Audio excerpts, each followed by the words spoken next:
You're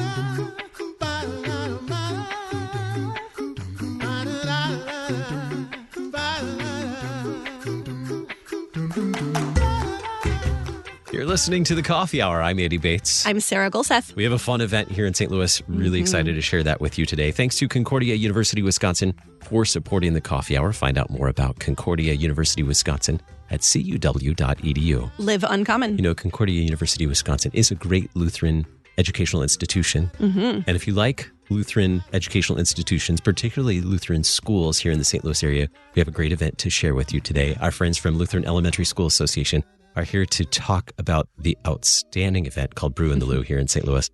It's a really big event. Lots of people come and enjoy and support Lutheran schools. Joining us today, Pastor David Gruenwald from Resurrection Lutheran Church here in St. Louis. He's also a member of the board of directors for Lutheran Elementary School Association. Pastor Gruenwald, welcome. Hi, thanks. Great to be here. Thanks for having me. And our dear friend, Libby Gutberlet. She is the CEO of Lutheran Elementary School Association. Libby, welcome back. Hello. We're so excited to have you here because this is a big, really fun event here in St. Louis, and you have some great details to share with us about that. We'll get to that in just a little bit. Thanks for coming in and sharing those details today. All right, Pastor Gruenwald, you're a pastor. Yeah. You serve on the board of directors for Lutheran Elementary School Association. You also have kids in Lutheran schools, right? Yes, I do. Yes, All right. I do. Yeah. So let's hear your story about why Lutheran schools are important to you. Why did you choose Lutheran schools for your family? Yeah, sure. So I have 4 kids. My oldest is in 3rd grade at Green Park. My second oldest is in 1st grade at Green Park. My second youngest is at our church preschool.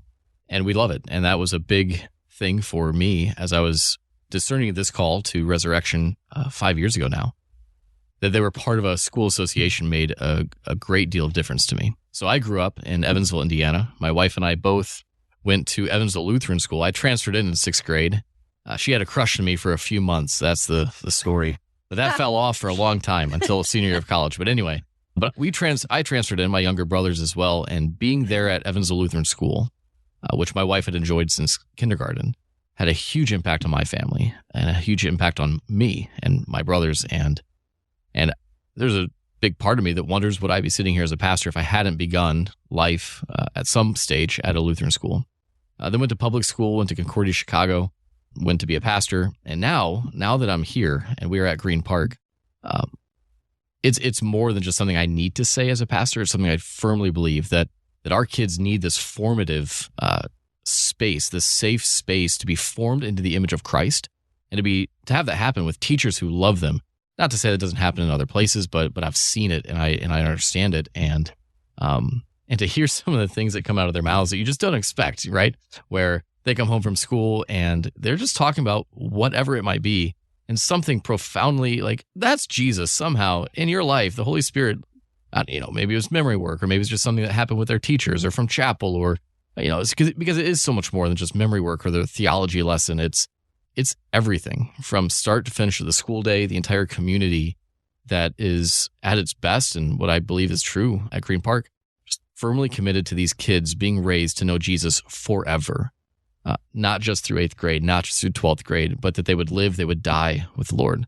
So that's what I'm all about. And I've seen the love and the care. My son, I didn't ask his permission to tell this story, but he'll forgive me later. He fell. We just got a brand new playground at Green Park, and he was playing on the fireman pole, and he fell. And, it's unclear whether it was 3 feet or 5 feet, but he fell a great distance. He was scared.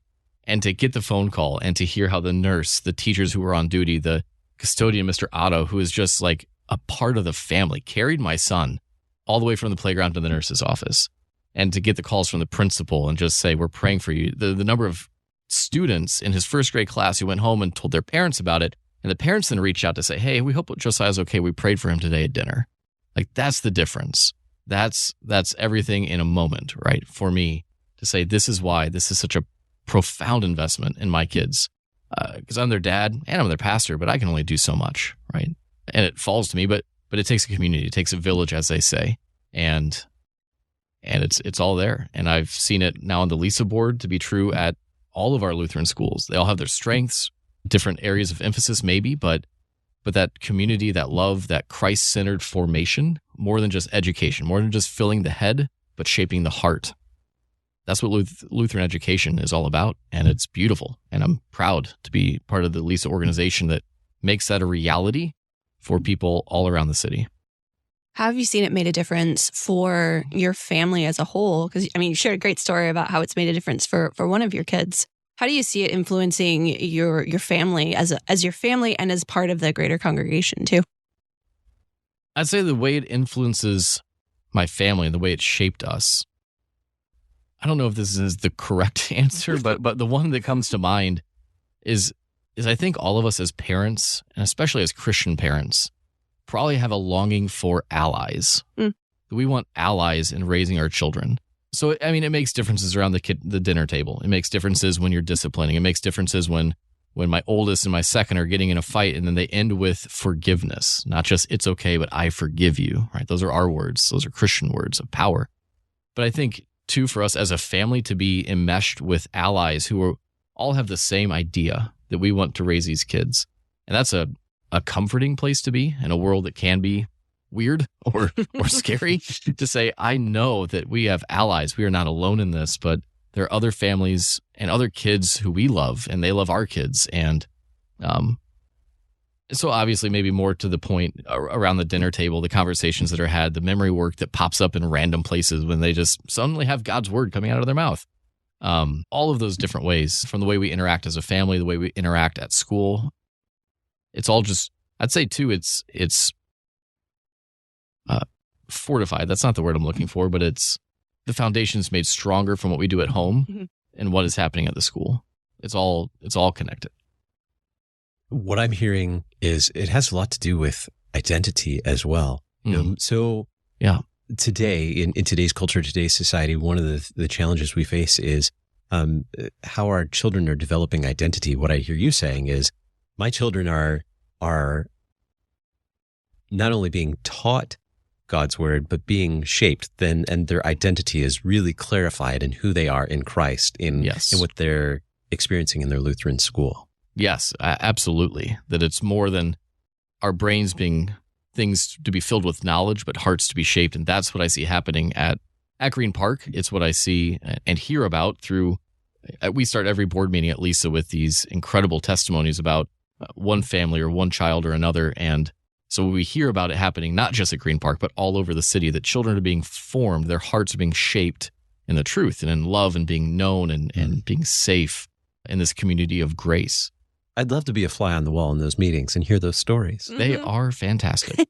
They are stunning. Some of them some of them are videos, some of them are letters from a grandparent or a parent.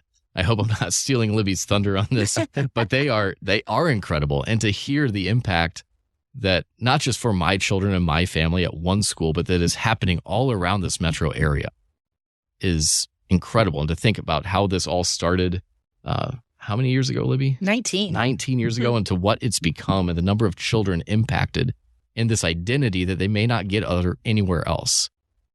It's what makes this entire thing so worthwhile. Libby, are there any stories that come to mind from past meetings? I know this is kind of like, I'm just throwing a curveball here, but any stories that come to mind? I know you probably can't necessarily always share names, but... Well, I can't share this name, but I do know of a parent who had a child that was on the autism spectrum, and they were thinking that maybe they needed to go to a Christian school, Lutheran school perhaps. They weren't necessarily Lutherans, but they were looking at private school, thinking that that might be a better fit for that child rather than public. And so they were looking at St. Paul de Pere, and they interviewed. They weren't sure they're going to go there, but the teacher whose class that would have been went out and over the summer took a course on how to deal with children with autism. Mm.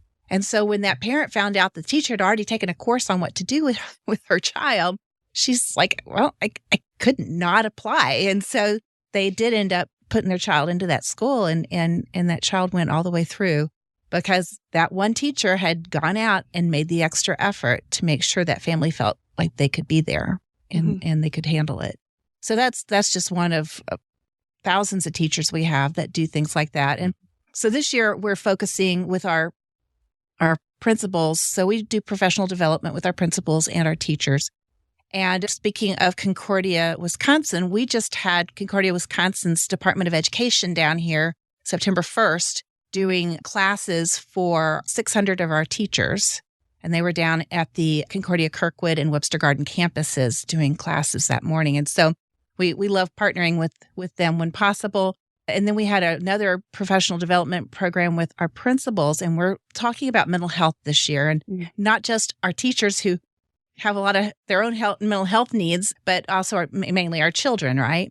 And one of the things that we were talking about was the importance of every child to feel like they were known by somebody other than their own family, that they had an identity at the school.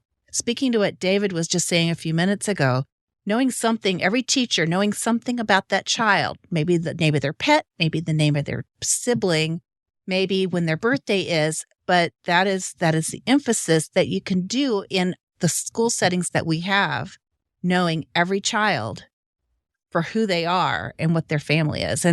And that's really what our Lutheran schools can do. Yeah. Libby, how have you seen Lutheran schools make a difference for you and your own family? Well, my family, we decided to send our children to St. John Ellisville, out in the Ellisville area, and our kids were raised through that school system. And that was really awesome. And what I saw and what we enjoyed was the extended family. You know, not only do you have your children engaged with a school, but then all of a sudden you're engaged with those families, those parents. And then maybe it extends through church. Maybe, you're then starting, and I hear this from other families too. They didn't maybe go to that church that their schools are, associated with, but they realize the children kind of bring them along. There's Vacation Bible School, and there's stuff going on in the summer, and there's youth programs on weekends. And so it draws, and that's the mission, really. That's the mission of our Lutheran schools. It's not just to shepherd our own. It's a mission field for those 50% of the kids that aren't from any of our Lutheran schools. And it brings those families in to a safe place, and their children lead them. Yeah. Children lead them. Mm-hmm. And that's what we really have saw in our family, was that all of our friends, and even now, my kids are in their 30s and have their own children and are sending their kids to Lutheran schools because my husband and I wanted to make sure we could support them to do that. So we're kind of incentivizing them to and encouraging them till they get so far in that they can't pull out. So at that point, but but even my children's friends are from those elementaries. Of course, that's such a St. Louis thing to do, to have all your friends be from grade school. But that is true. And they still enjoy each other's company today. And we enjoy those families that we got to know from our churches. And so it really becomes an extended family. Yes. Well, just as someone on the front lines, not only on the LESA board, but on the Green Park School board as one of the pastors. So that what Libby just described of the children leading, it works in a number of baptisms at just one of our schools in the last 4 or 5 years since I've been here is astounding. From people who were not connected to a Lutheran church or school, who then became connected through the school and maybe through LESA dollars, who then entire families baptized. Like, that is happening. And it's incredible to see that it's more than just a child getting an academic education. It is potential for evangelism and a full family discipleship of following Jesus.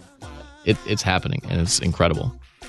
We have more to share about Lutheran schools in the St. Louis area through Lutheran Elementary School Association and their great event coming up very soon here in the St. Louis area. You are listening to The Coffee Hour. I'm Andy Bates. I'm Sarah Gulseth.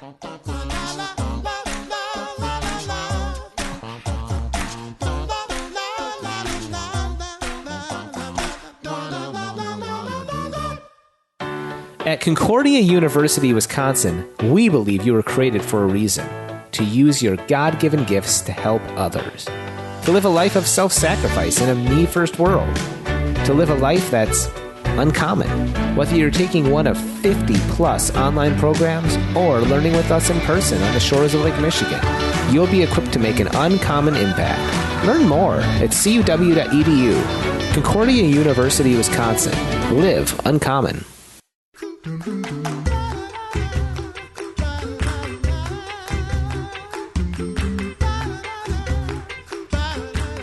Welcome back to The Coffee Hour. I'm Andy Bates. I'm Sarah Gulseth. We're talking with our friends from Lutheran Elementary School Association. Great event right around the corner here in St. Louis, Brew in the Lou. We're going to share more details about that in just a minute.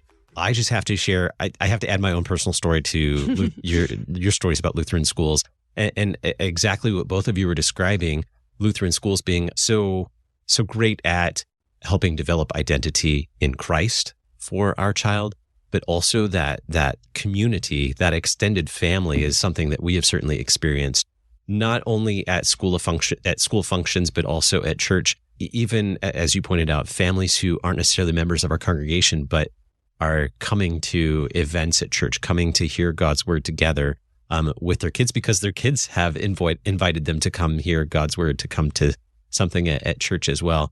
And when we show up at other events in the community, people can't really tell whose family is whose because all the kids are together, all the parents are together, just because we have that sense of community, that close community that we have that's developed through our Lutheran school. So I hear exactly what you're saying. I've seen that myself. And thanks be to God for so many great Lutheran schools in the St. Louis area that are providing that. And not just in St. Louis. We know that there are wonderful Lutheran schools outside of the St. Louis area.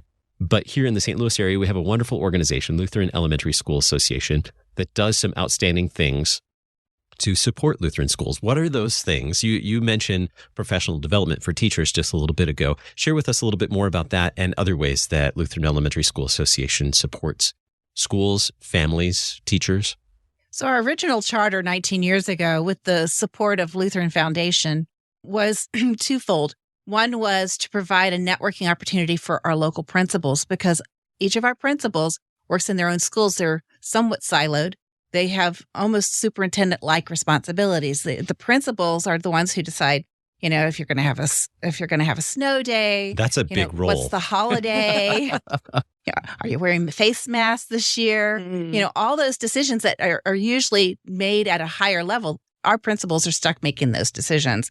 Who's going to be the cafeteria worker? Who's going to teach second grade? So there's a lot of stuff thrust on these principals. And so our original charter included a networking opportunity, and we've turned that into professional development and /networking for our principals in our area. And we support 32 schools right now. There's 32 schools in the metro, and I'm talking metro. That includes our Southern Illinois friends, as well as out in St. Charles, and just a couple of congregations and schools down in Arnold area.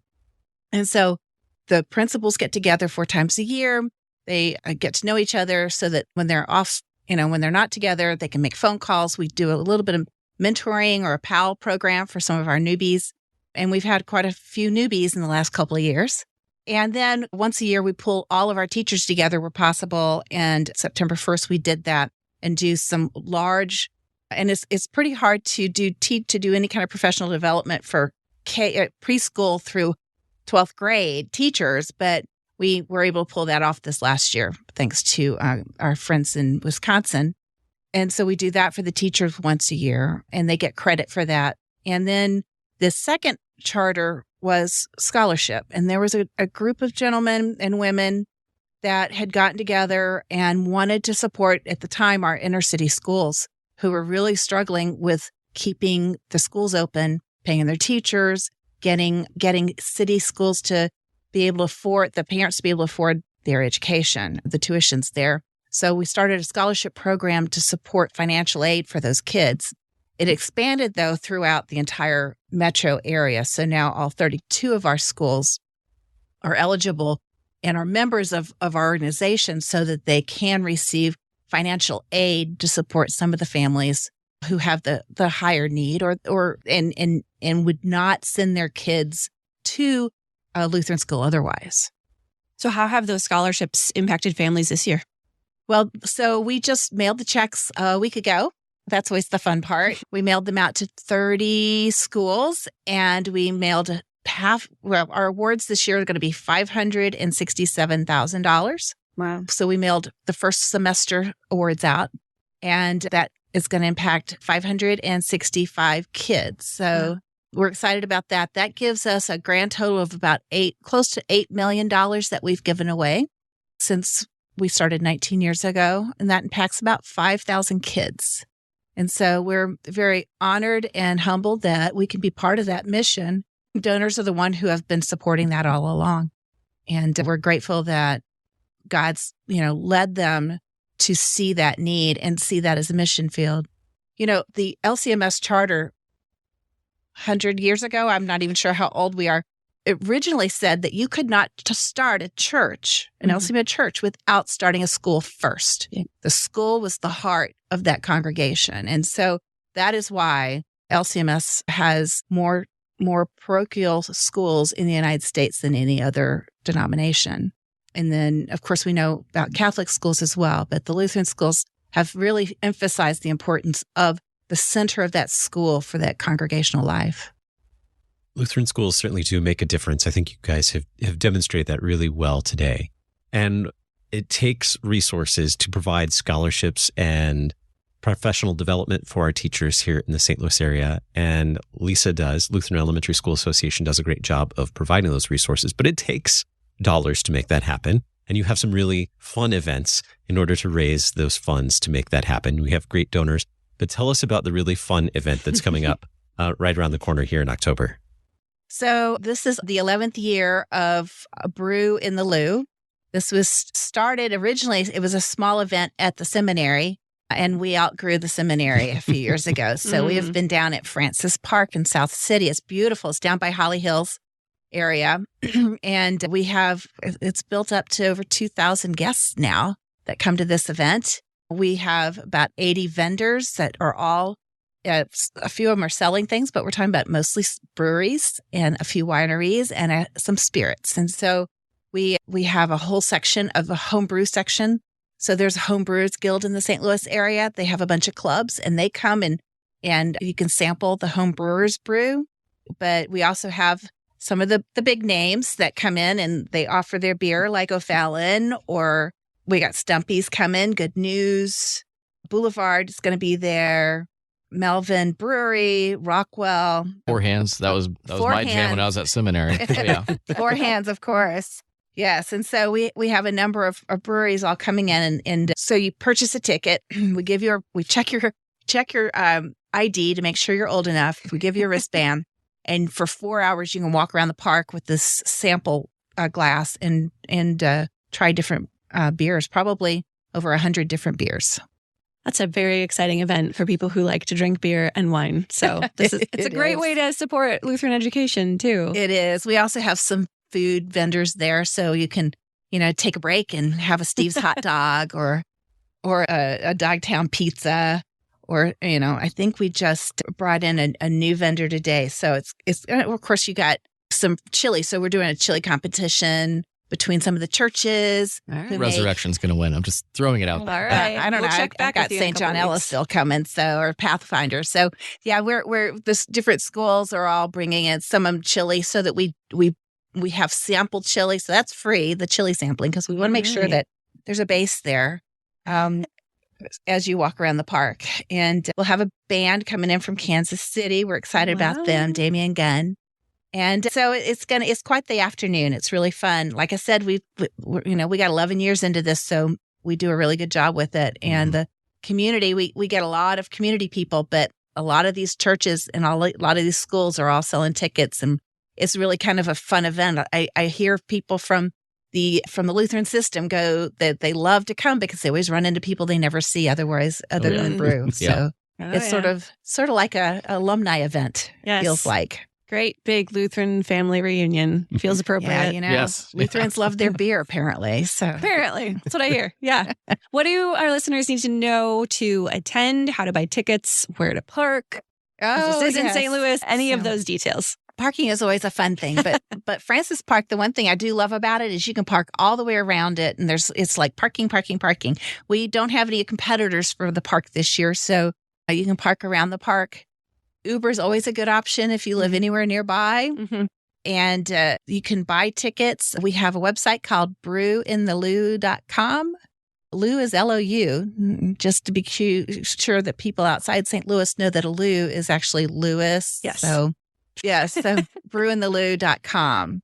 And tickets are $50 if you buy them ahead of time, $60 if you walk up. So we're expecting gorgeous weather because it's October in St. Louis, and that's the best month of the entire year here. Yep. So it's a great month. And and if you know a brewer who is not signed up to come, we certainly would love to have them. We have a number a lot of small brewers here in town that we would love to add to our group, because if people want to try you out, and then they want to go to your restaurant and try it out. So brewinthelou.com. Now, Pastor, it sounds like you've been going for a while to Brew in the Lou. What's your advice for first-timers? For first-timers, one is just to know it is well worth the money. It's a great event. The second bit of advice would be to carpool, maybe have someone driving you, or you could just come and volunteer. I don't know if we need more volunteers. Libby, do we need more volunteers? Well, you could always use more volunteers, yeah. Okay, we might need some more volunteers. Because then I won't spoil that. Just look up on the website, and if it says volunteer here, find out what happens. But no, just be ready for a good time. If it's your first time, just come with some friends, meet some friends, support an incredible institute or organization, Lutheran Elementary School Association, LESA for short. It is an event you don't want to miss if you live anywhere near St. Louis. And that helps provide scholarships for students to Lutheran schools here in the St. Louis area. Thousands of dollars. And also professional development for our Lutheran educators here in the St. Louis area as well. Brewinthelou.com. It's coming up Saturday, October 14th. Yes, we're going to have great weather here in October for this great event. Our guest today, Libby Gutberlet, CEO for Lutheran Elementary School Association. Libby, thanks so much. Thank you. And Pastor David Gruenwald from Resurrection Lutheran Church here in St. Louis, and a member of the board of directors for Lutheran Elementary School Association. Pastor, thanks very much for being our guest. Honored to be here. Thank you. You've been listening to The Coffee Hour. I'm Andy Bates. I'm Sarah Golseth.